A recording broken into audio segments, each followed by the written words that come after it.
Baik, sebenarnya saya lebih banyak bertanya tadi ya, apa itu arti menjadi NU, apa itu ulama, siapa itu ulama, apa itu ilmu gitu ya. Karena memang itu yang hari ini saya kira perlu dibedah secara kritis lagi, mengingat kita eh, cenderung enggan untuk berpikir lebih dalam dan mengkontekstualkan itu dengan tantangan hari ini. Nah, baik terkait dengan pertanyaan masalah perbedaan pondok pesantren ya, saya kira memang kekhasan pondok pesantren itu adalah memiliki banyak kebijakan yang berbeda-beda tergantung selera masyaihnya gitu loh ya. Dan selera masyaihnya itu, selera para kiainya atau bunyainya itu sangat tergantung juga pada background pendidikannya di zaman lampau, di masa lampau. Ada pesantren yang menganut pola pembelajaran seperti itu ya. Dan kelebihannya memang luar biasa pembelajaran dengan metode seperti itu literasi secara tekstualnya kuat ya. Makanya kalau outputnya ketika nanti ada lomba karya tulis atau apa itu mereka unggul dalam takbir biasanya dalam pemberian ibarat gitu. Pondok-pondok salaf itu punya kelebihan buat saya karena dia membangun literasi tekstual yang kuat. Setiap kata, setiap huruf bahkan itu ada artinya. Dicermati betul, titik komanya semuanya lengkap gitu. Dan tradisi membaca dengan ketat seperti itu, saya justru temukan itu di Barat sudah punah juga. Padahal di Barat itu dulu belajarnya juga dari dunia Islam. Waktu saya pernah kuliah di salah satu negara di Eropa Barat, ternyata kami juga diajari baca seperti waktu di pondok gitu. Jadi, tapi cuman bacanya itu teks-teks kayak teks Latin atau Yunani atau bahasa-bahasa lain. Ya cuman karena memang laboratoriumnya itu dengan teks-teks bahasa Arab gitu ya. Sehingga terasa lebih lebih berat memang. Baik, mungkin ya teman-teman di perguruan tinggi yang tidak mengenyam pendidikan seperti itu unggul pada garis-garis besarnya ya pada konsepsi globalnya. Tapi kalau untuk literasi tekstualnya mungkin masih kalah bisa jadi kan. Tapi buat saya itu saling melengkapi sebenarnya karena mungkin kekurangan output dari pesantren-pesantren salaf itu mereka lalu tidak terbiasa untuk berpikir agak filosofis, agak global.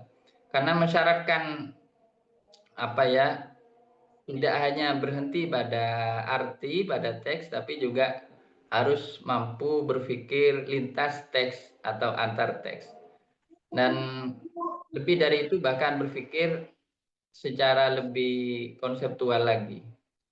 Jadi saya kira akan baik sebenarnya memang kalau alumni pondok pesantren salaf melanjutkan ke perguruan tinggi itu akan menemukan dua cara berpikir yang berbeda. Sebaliknya, teman-teman yang terbiasa berdiskusi, berdialektika di forum-forum akademik itu akan menemukan pola pembelajaran yang juga berbeda ketika dia belajar di pondok salaf. Jadi saya kira dikotomi salaf dan non salaf itu saya kira hari ini sudah agak tidak begitu penting dipertentangkan ya. Karena bagi saya itu hanya perbedaan paradigma pembelajaran saja. Problemnya sekarang itu hari ini sebenarnya lebih dari itu teman-teman ya. Problemnya itu adalah semua bentuk kecerdasan ini hari ini sedang dimanipulasi itu loh problemnya. Jadi buat saya sebenarnya krisis pendidikan itu juga krisis peradaban ini.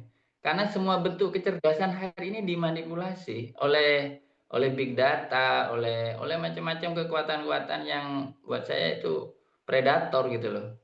Jadi sekarang ini sebenarnya kalau kita mau berpikir lebih luas lagi memang eh, apa yang kira-kira tidak bisa dilakukan oleh orang yang paling pintar sekalipun menghadapi situasi hari ini. Nah, inilah problemnya kenapa para intelektual hari ini tidak berdaya di hadapan peradaban virtual hari ini yang punya logika yang berbeda. Jadi sekarang itu saya kira kalau soal pembelajaran saya kira nggak masalah ya. Mau pesantren seperti apapun itu pasti punya kelebihan. Kami sebagai contoh di pondok kami, gubuk kami di Nurul Jadid, itu kami juga mengembangkan semua berbagai bentuk metode, mulai dari baca kitab secara salaf itu seperti itu, sampai ke diskusi, bahkan sampai diskusi filsafat juga sudah pernah kita coba semua eksperimentasi itu, tapi memang tidak ada kata memuaskan masih ya.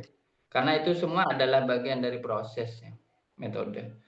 Karena problemnya itu setelah santri atau kita memahami, lalu mau apa? Itu problemnya. Nah, di situ rupanya ada keterputusan antara ilmu dan praksisnya itu.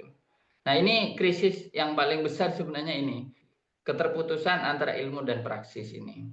Karena apa yang kita ketahui ternyata tidak bisa berefek langsung untuk mengubah keadaan menjadi lebih baik. Gitu.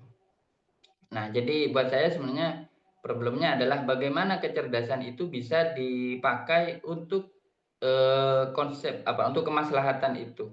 Dan kita perlu memiliki parameter terlebih dahulu, kemaslahatan apa yang mau di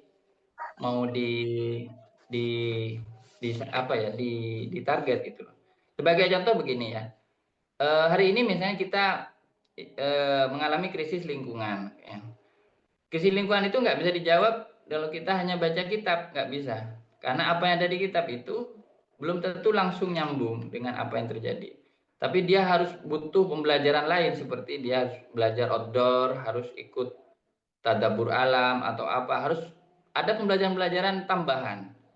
Nah, ini yang mungkin ya menjadi PR kita, mengkoneksikan, menghubungkan antara yang tekstual dengan yang kontekstual, antara yang ada di dalam teks dengan apa yang ada di tengah masyarakat, bahkan di tengah dunia, bahkan di tengah lingkungan hidup kita yang sekarang saya kira mengalami banyak banyak problem gitu ya.